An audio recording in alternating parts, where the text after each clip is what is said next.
messieurs les délégués, les vice-délégués ici présents, monsieur l'ambassadeur,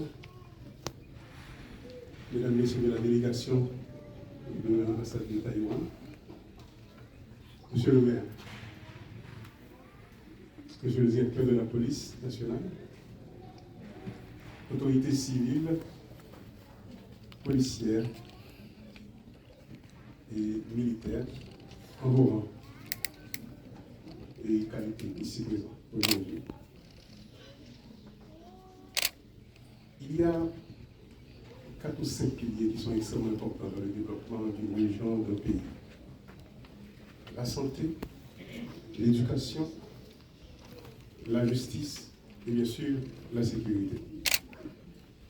S'il y a quelque chose qui nous manque ici, au niveau de ce département, c'est justement ces 4 piliers. Donc aujourd'hui, cela nous fait grand plaisir. Et c'est avec beaucoup de gratitude que nous accueillons ici l'inauguration de cet hôpital, qui deviendra à coup sûr un hôpital de référence. Nous sommes ici à Terrier-Rouge, si vous voulez, à l'intérieur de ce que j'appelle, dans mes communications au niveau du développement de la région, nous sommes à l'intérieur de ce triangle que j'appelle le triangle merveilleux. Le triangle merveilleux, c'est parce que du côté de Fort-Liberté, nous avons les fortifications de Fort-Liberté.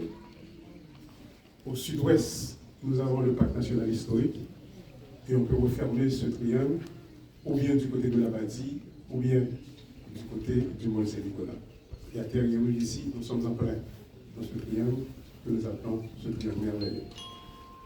Et pourtant, dans le nord-est du pays, probablement vous le savez déjà, et je le redis, nous sommes dans l'une des régions les plus pauvres de ce pays, évidemment le nord-est et le nord-ouest, et bien sûr du côté de la Grande-Anse. 78% des habitants de cette région vivent en deçà du seuil de pauvreté. Et pourtant, nous avons l'une des réserves foncières les plus importantes de ce pays. Évidemment, accolé à ce que nous avons comme réserve foncière du côté de Saint-Diane. Ici, dans le nord-est, nous avons 25 000 hectares de terre appartenant à l'État ici. Nous avons 32 000 hectares de terre, bien sûr, du côté de Saint-Diane. Donc c'est pour vous dire, les 2 réserves foncières les plus importantes de ce pays se retrouvent du côté du nord-est et bien sûr du côté de Saint-Diane. Et pourtant, nous sommes classés parmi les régions les plus pauvres. C'est parce que les politiques jusqu'à présent appliquées, en termes de politique économique, ont pénalisé notre région à nous en dépit de cette potentialité. Mais justement, pour transformer cette potentialité en opportunité, il nous faut des outils, il nous faut des structures de santé que nous sommes en train d'inaugurer aujourd'hui. Et pour ce faire, il nous faut des politiques adéquates, il nous faut des citoyens. C'est pourquoi nous accueillons l'inauguration de cet hôpital avec beaucoup d'enthousiasme. Et nous remercions non seulement l'ambassade, mais nous remercions aussi l'OECC, ce Johnson, avec qui on travaille, on échange bien souvent pour nous assurer que cette inauguration puisse avoir lieu aujourd'hui. Ça a été un long chemin. D'ailleurs, l'ambassadeur vient de le mentionner. Ça a commencé avec le gouvernement de Jovenel Moïse, qui a su comprendre, parce que lui aussi, il vient du Nord, comment c'est important que nous puissions avoir cette structure de santé dans la région. Mais cette structure de santé doit aussi inaugurer quelque chose d'autre. La question de la formation des agents de santé, que ce soit des infirmières, que ce soit des étudiants qui sortent des écoles de médecine ici en Haïti ou ailleurs. Je le dis parce que l'éducation, chers amis, l'éducation est un pilier fondateur pour le développement de pays. Savez-vous que 85% des Haïtiens qui détiennent un diplôme universitaire se trouvent à l'étranger la main. Il n'y a aucun pays qui puisse se développer avec cette carence au niveau de formation, au niveau d'éducation. Et nous devons l'encourager, encourager cette formation à tous les niveaux. Nous assurer que nos enfants et les enfants à venir puissent bénéficier de ce genre de structure pour pouvoir se former. Je n'ai pas à vous le dire, vous qui êtes du Nord-Est, l'humiliation, la honte que l'on subit en République dominicaine, même juste à côté de nous, à Dahab. En conférence 2 ou 3 fois en République dominicaine, dans nos activités professionnelles, je vis cette honte.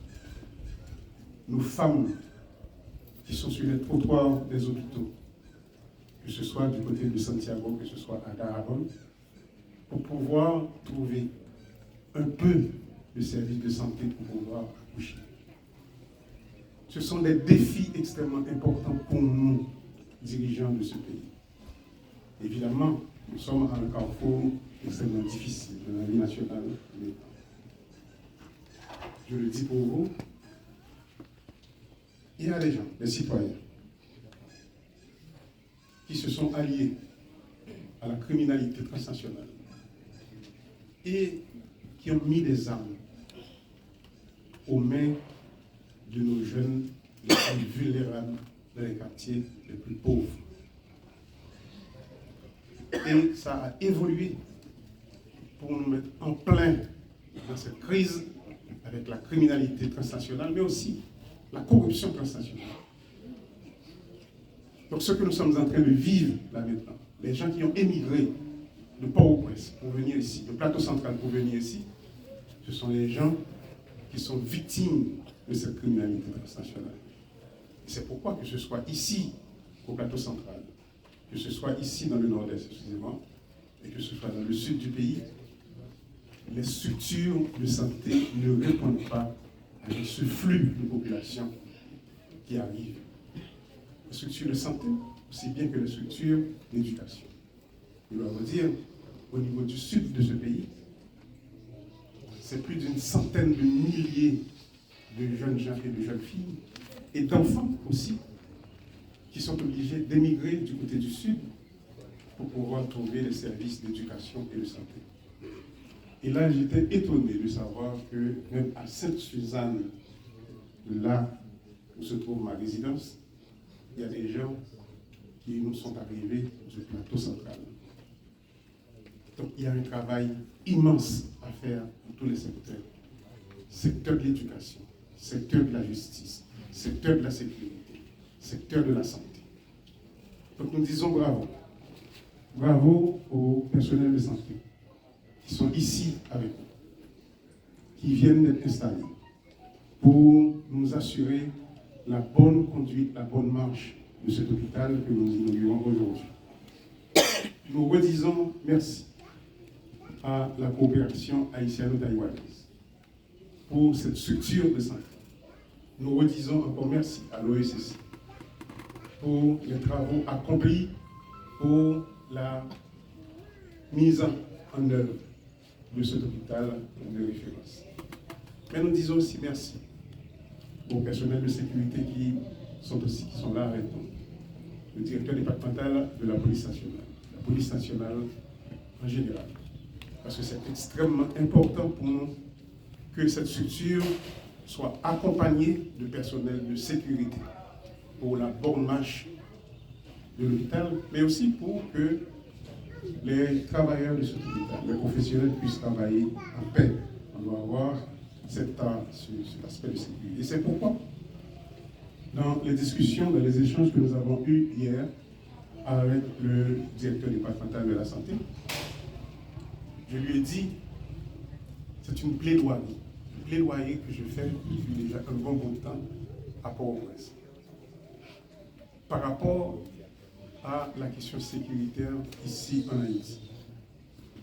Ce n'est pas possible qu'au niveau des hôpitaux, il n'y ait pas de pavillon dédié à la police nationale. Le directeur de la santé m'a confirmé que oui, au niveau de cet hôpital, on va avoir un pavillon dédié à nos policiers qui chaque jour se battent pour assurer la sécurité au niveau du pays et au niveau de la région. Merci.